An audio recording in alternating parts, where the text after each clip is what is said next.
Bienvenue à toutes et à tous sur Cocotte TV. Aujourd'hui, nouvelle vidéo. On parle boîtier PC avec le tout nouveau Moontek King 95 Pro. Un boîtier de type panoramique, dual chamber, qui arrive avec une tonne de verre trempé et vous allez le voir qui arrive aussi avec une tonne de ventilateurs. On retrouve deux ventilateurs de 140 mm sur le côté, 3 ventilateurs de 120 mm dans la partie basse et un ventilateur de 120 mm à l'arrière. Le tout propose aussi une tonne de RGB. Le boîtier est intégralement filtré et on retrouve un petit PCB qui va permettre de gérer 10 périphériques RGB et 10 ventilateurs. Bref, un boîtier avec un gros équipement, même énorme équipement, qui est proposé à un tarif de 180 € en France. On vous propose de le découvrir, d'en faire un tour très complet et on vous donne notre avis sur ce dernier en fin de vidéo. Place au King 95 Pro par Moontek. On a de la chance, on a le droit aux 3 versions. On vous a fait un petit bleu, blanc, rouge avec tout simplement 3 versions du boîtier, la bleue, la blanche, la rouge. On a également une version full black qui est disponible. Clairement, on vous le dit, c'est un très beau boîtier, bien pensé, bien équipé, avec une très grosse ventilation qui pense à intégrer directement des ventilateurs en mode reverse. On vous donne un petit peu plus de détails là-dessus. On commence tout d'abord avec les tech specs. On est sur un boîtier compatible ATX, micro ATX, mini ATX qui mesure 475 mm de profondeur sur 300 mm de largeur, 442 mm de hauteur. Le poids c'est 12 kg.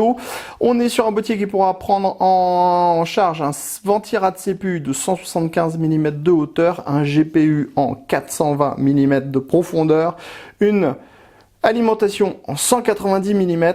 On pourra mettre jusqu'à 5 HDD avec les différentes platines. Vous allez découvrir tout ça. On pourra mettre jusqu'à 8 SSD. Et de base, on trouve 3 ventilateurs de 120 mm en reverse dans la partie basse en RGB, un 120 mm classique en ARGB à l'arrière et 2 ventilateurs de 140 mm là aussi en reverse et en RGB sur le côté. On vous parle tout d'abord de la face avant qui intègre le panneau de contrôle ici, sur une partie qui imite l'aluminium mais qui est en plastique. On retrouve le power on, le bouton de gestion pour le RGB, les entrées-sorties audio, 2 USB 3.2 et un USB type C. Ici on voit bien qu'il y a une petite partie en plastique dépoli qui veut dire qu'on va avoir du RGB. Ensuite, sur la face avant, on retrouve un panneau en verre trempé ultra courbe avec plutôt une très belle courbure, ça c'est assez bien fait. C'est peint sur la partie haute, c'est peint sur la partie basse pour faire le raccord avec le panneau en verre trempé que l'on retrouve sur le côté gauche. La jonction entre les deux panneaux est plutôt satisfaisante, on a déjà vu mieux ailleurs, mais on est sur un boîtier qui, pour le prix, reste et propose une finition qui est très bonne. Les amis, avant de découvrir le reste de notre vidéo, on vous propose un petit peu de réclame pour GVG Mall, notre partenaire pour les clés Windows, un partenaire qui nous soutient depuis plus de 2 ans et on utilise très régulièrement les clés Windows pour nos machines, on utilise aussi les clés Office. Alors, comment ça fonctionne? On vous montre rapidement. Vous allez sur le site GVG Mall. Ici, vous tapez Windows 10. On prend l'exemple de Windows 10. Ensuite, hop, petite vidéo ici qui va vous expliquer comment ça fonctionne. Vous allez faire acheter maintenant sur cette fenêtre où vous allez avoir la licence Windows 10. Vous n'oubliez pas de mettre le code promo CVIP qui vous permet d'avoir la ristourne de Cocotland sur votre clé Windows. Ensuite, vous allez soumettre la commande, vous allez arriver sur la page de paiement. Sur la page de paiement, vous pouvez le voir, vous avez tous les moyens de paiement qui sont disponibles, que ce soit par de la carte bleue, par PayPal, par tout ce que vous voulez. Vous allez faire payer maintenant. Ensuite, une fois que vous aurez payé votre licence, vous allez avoir à l'intérieur de votre panier votre clé Windows qui va apparaître.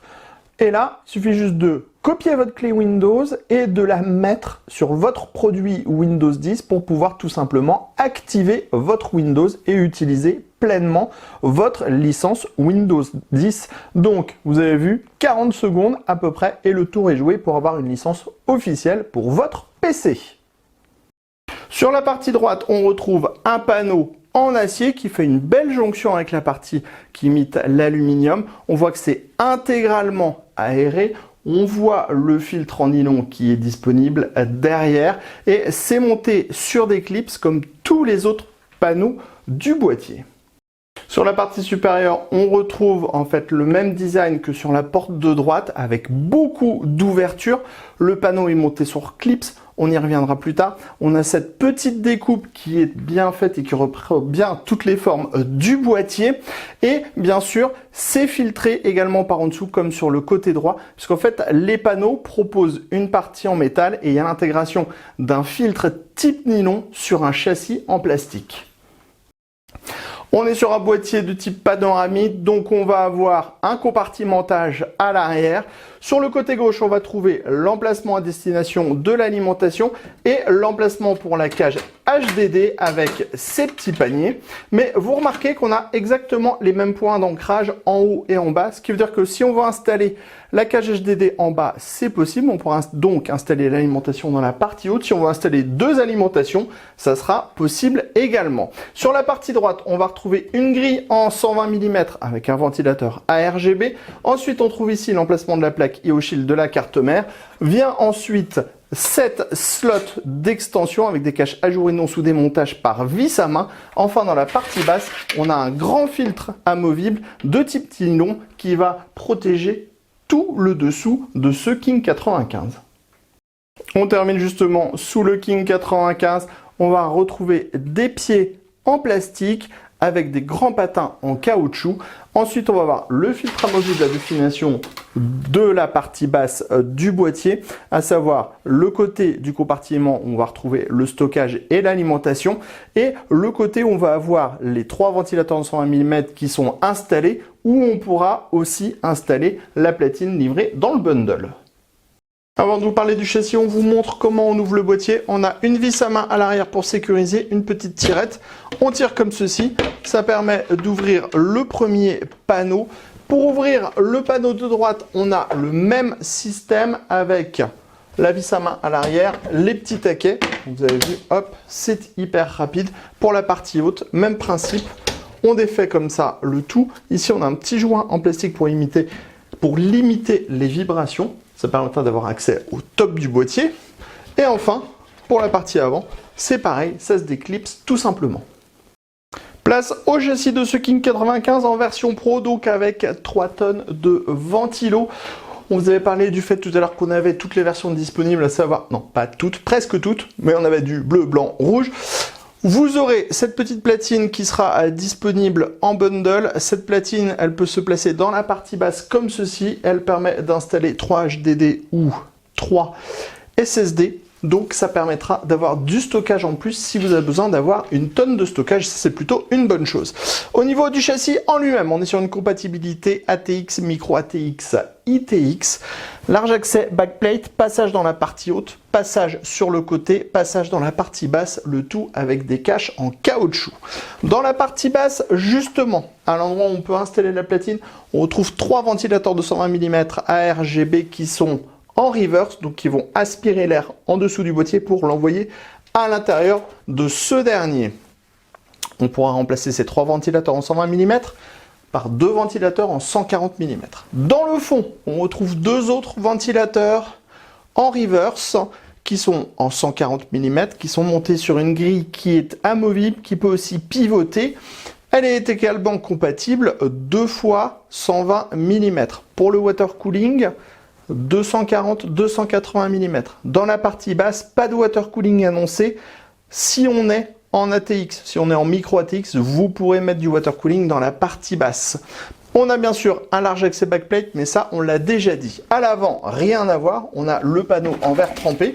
À l'arrière, on va retrouver un ventilateur en 120 mm ARGB, le même que dans les parties basses. Ensuite, on va retrouver 7 slots d'extension avec des caches ajourées non soudées et en montage par vis à main. On va passer dans la partie haute, parce que dans la partie haute, on retrouve une grande grille qui est amovible pour faciliter le montage. La grille est compatible 3 x 120 mm ou 2 x 140 mm. Pour le water cooling, ça sera 280 360 mm. Pour avoir l'accès à la grille, on vous l'a déjà dit tout à l'heure, c'est très simple. On soulève tout simplement la partie haute et on vient reclipser le tout pour un accès simplifié. On passe maintenant à l'arrière. Tout d'abord, on a ce cache compatible 2 x 120 mm ou 2 x 140 mm qui intègre également deux emplacements pour deux SSD 2,5 pouces avec un montage par vis. Le tout est maintenu par deux petites vis coniques. Et quand on retire les deux petites vis coniques, on peut ouvrir le dispositif. Si on retire les deux autres vis ici et là, on peut se séparer du dispositif.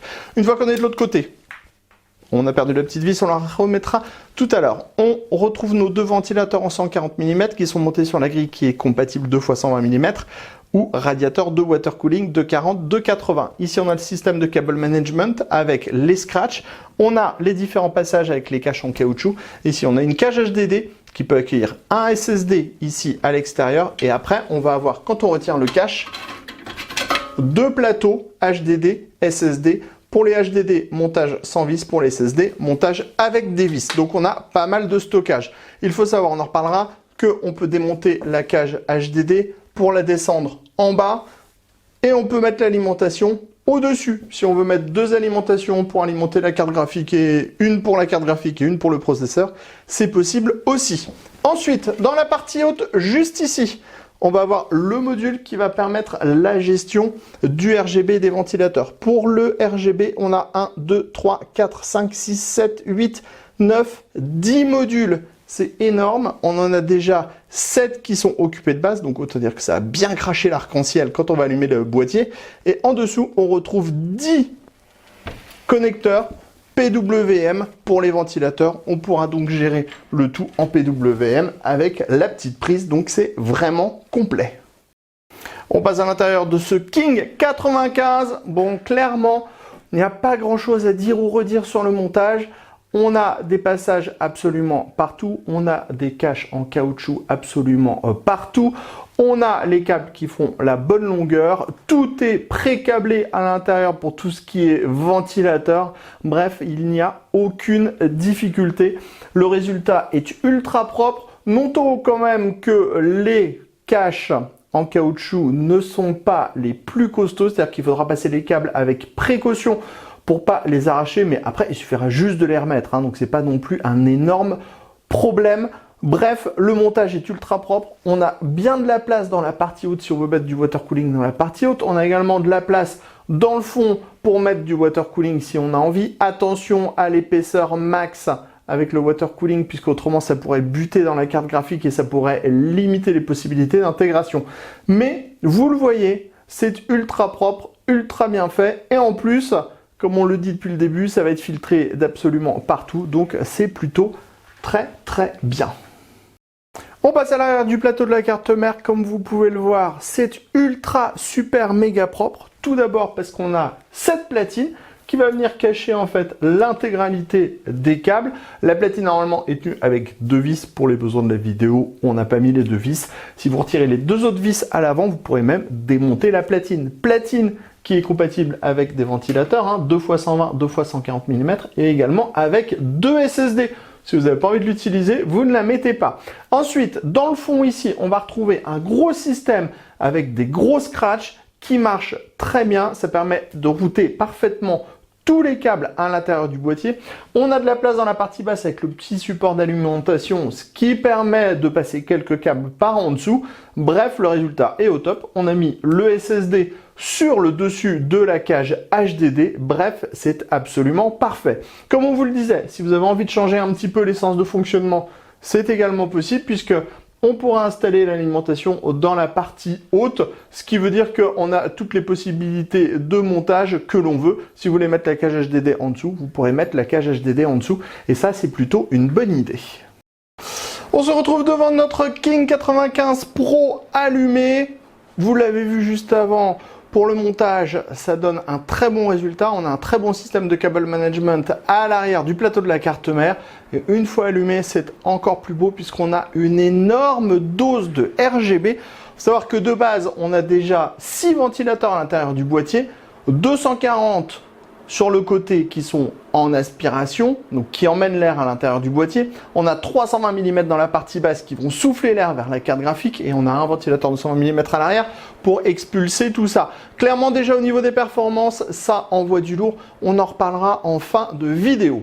Ensuite, une fois allumé, clairement avec la bordure ici et la courbure, ça rend extrêmement bien. Et en plus d'avoir le RGB sur tous les ventilateurs, on a le RGB qui passe ici sur le côté. Et bref, il n'y a strictement rien à dire ou redire. Vous allez le voir, en plus, si vous n'avez pas envie de gérer le RGB avec votre carte mère ou avec un module extérieur, on a plutôt pas mal de modes en appuyant sur le petit bouton. Donc on a des systèmes qui vont passer 2 couleurs différentes. On a après le full RGB.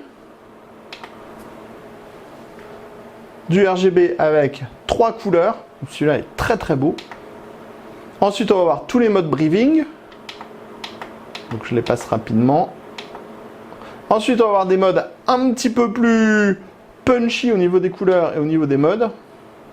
Bon voilà, mais franchement, c'est très beau et ça marche hyper bien de base. Encore des modes avec différentes couleurs. Et ensuite, on va se retrouver sur des modes qui vont juste passer des couleurs classiques. Donc là, ça va passer toutes les couleurs en... Ah oui, là ensuite, on a changement entre blanc-rouge, vert-blanc, vert-bleu. Et après, on va voir tout simplement les couleurs classiques.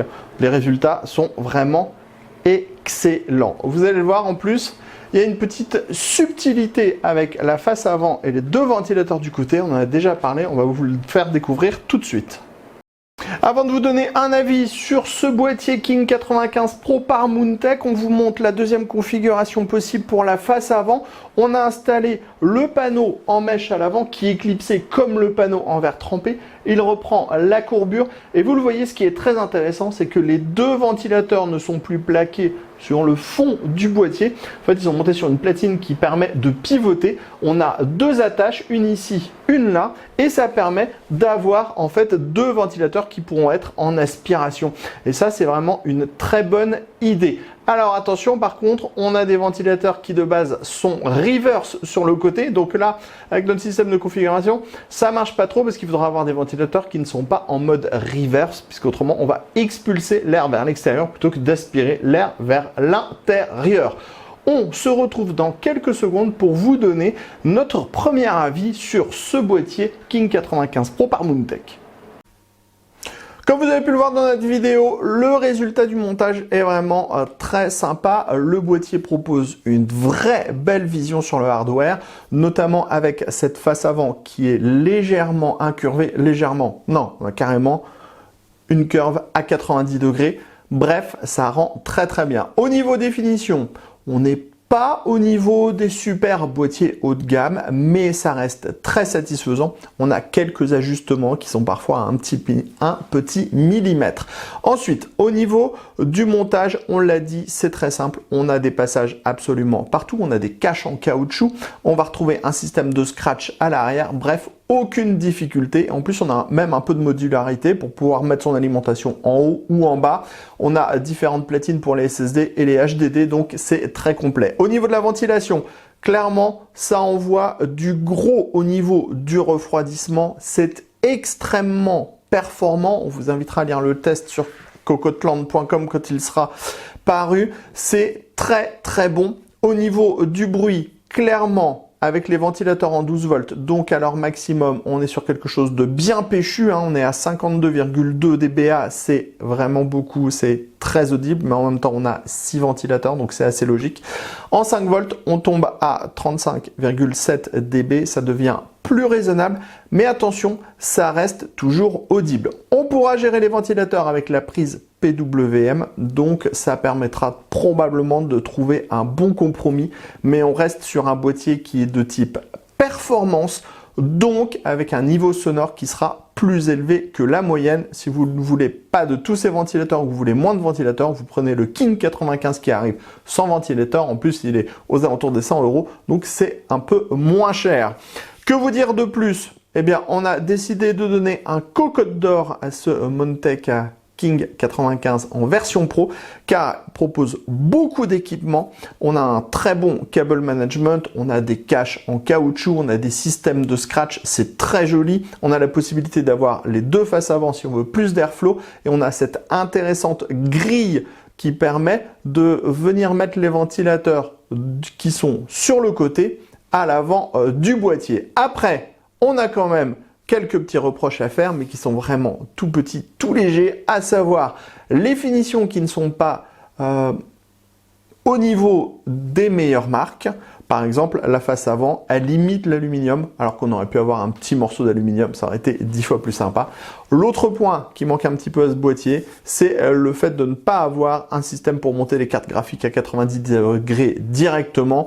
Toutefois, vous le savez, souvent quand on achète un riser, on peut acheter un système qui permet aussi de passer la carte à 90 degrés. Bref, cocotte d'or pour ce Montech King 95 Pro qui nous a clairement surpris, tant au niveau de son design qui est assez travaillé, même très travaillé, et de ses équipements qui sont ultra nombreux. Allez, rendez-vous très prochainement sur cocoteland.com pour le test complet de ce boîtier, même si on vous en a déjà beaucoup dit, et sur Cocotte TV pour toutes nos prochaines vidéos. Sur ce, on vous dit à très bientôt.